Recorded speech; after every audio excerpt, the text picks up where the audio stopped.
18 মে তুরস্কের আনাতোলিয়ায় অনুশীলন ক্যাম্প করতে তেহরান ছাড়বে ইরান ফুটবল দল। তাই 13 মে রাজকীয় বিদায়ী সংবর্ধনা পেয়েছে দলটি। ঐতিহাসিক এনঘালেব স্কয়ারে হাজার হাজার সমর্থক হাজির হন এই আয়োজনে। তুরস্ক থেকে জুনের শুরুতে যুক্তরাষ্ট্রের অ্যারিজোনার টুকসনে কিনো স্পোর্টস কমপ্লেক্সে নির্ধারিত বেস ক্যাম্পে ওঠার কথা রয়েছে। 1980 সাল থেকে ইরান ও যুক্তরাষ্ট্রের মধ্যে সরাসরি কূটনৈতিক সম্পর্ক না থাকায় ইরানে কোনো মার্কিন দূতাবাস নেই। তাই ইরানিদের যুক্তরাষ্ট্রের ভিসার জন্য আবুধাবি, ফ্রাঙ্কফুর্ট, ভিয়েনা কিংবা তুরস্কের আঙ্কারায় যেতে হয়। ইরান ফুটবল দলের অনুশীলন ক্যাম্প আনাতোলিয়া থেকে রাজধানী আঙ্কারা যাওয়া আসার দূরত্ব 450 কিলোমিটারের বেশি। ভ্রমণ ক্লান্তি এড়াতে আনাতোলিয়াতেই সব সম্পন্ন করতে ফিফার সহযোগিতা চায় ইরান। যদিও ভিসা পাওয়া নিয়ে কোনো উত্তর দিতে পারেনি ফিফা।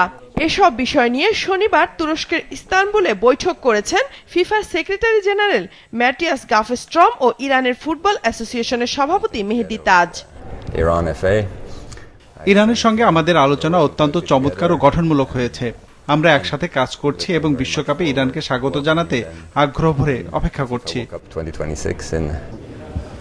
এদিকে ইসলামিক রেভলিউশনারি গার্ড কর্পস IRGC-কে নিষিদ্ধ সংগঠন হিসেবে বিবেচনা করে ইরানের খেলোয়াড় ও কর্মকর্তাদের প্রবেশও নিষেধাজ্ঞার আওতায় ফেলে যুক্তরাষ্ট্র ও কানাডা।